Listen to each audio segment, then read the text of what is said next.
সাদামাটা রান্না করতে আমার যে কি ভালো লাগে, আর বাঙালি এই ধরনের খাবার খেতে শীতকালে আমার কিন্তু খুবই ভালো লাগে। আজকে আমি রান্না করে নেব ছোট চিংড়ি দিয়ে সুন্দর করে বেগুন। ছোট চিংড়ি দিয়ে এই বেগুনটা এত মজা লাগে, গরম ভাতের সাথে একদম জমে যায়। এই জন্য ভাবলাম আপনাদের সাথে আমি এই রেসিপিটা শেয়ার করব। প্যানে নিয়ে নিলাম অল্প পরিমাণে তেল, আমি আবার তেলটা একটু কম পরিমাণে খাই। এখন দিয়ে দিলাম পেঁয়াজ, দিয়ে দিলাম একটু বেশি করে রসুন। সুন্দর করে আমি একটু ভেজে নিব। এইটা হালকা ভাজা হয়ে গেলে আমার ধুয়ে রাখা দিয়ে দিব 4টা কাঁচামরিচ, আর দিয়ে দিব সেই ছোট 2 মুঠোর মতো চিংড়ি। এটা আমি সুন্দর করে একটু ভেজে নিব।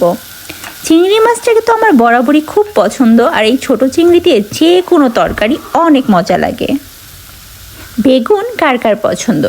আমার যদিও ভিন্ন স্বাদের বেগুন একটু বেশি ভালো লাগে, যেমন এই যে আজকে আমি রান্না করতেছি এটা। এখানে দিয়ে দিলাম একটু হলুদের গুঁড়ো, মরিচের গুঁড়ো, আর জিরার গুঁড়ো, আর দিয়েছিলাম একটু ধনিয়া গুঁড়ো। সুন্দর করে মাখামাখি করে দিয়েছিলাম অল্প একটু পানি।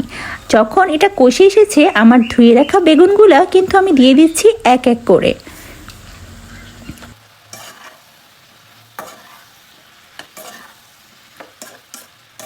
শীতের সময় যে কোনো সবজিতেই আমি ধনিয়া পাতা দিই। দিয়ে দিলাম 1 মুঠ বেশি করে ধনিয়া পাতা। এখন পর্যন্ত আমি কোনো পানি দিইনি। এখন ঢাকনা তুলে নিব একটু। এখানে বেশি পানি দেওয়ার কোনো দরকার নাই, বেগুন খুব সহজেই সেদ্ধ হয়ে যায়। দিয়ে দিলাম মাত্র 1 কাপ পানি। এখন আমি আবার সুন্দর করে ঢেকে দিব। তারপরে দেখাবো কত সহজ আমার এই রান্নাটা।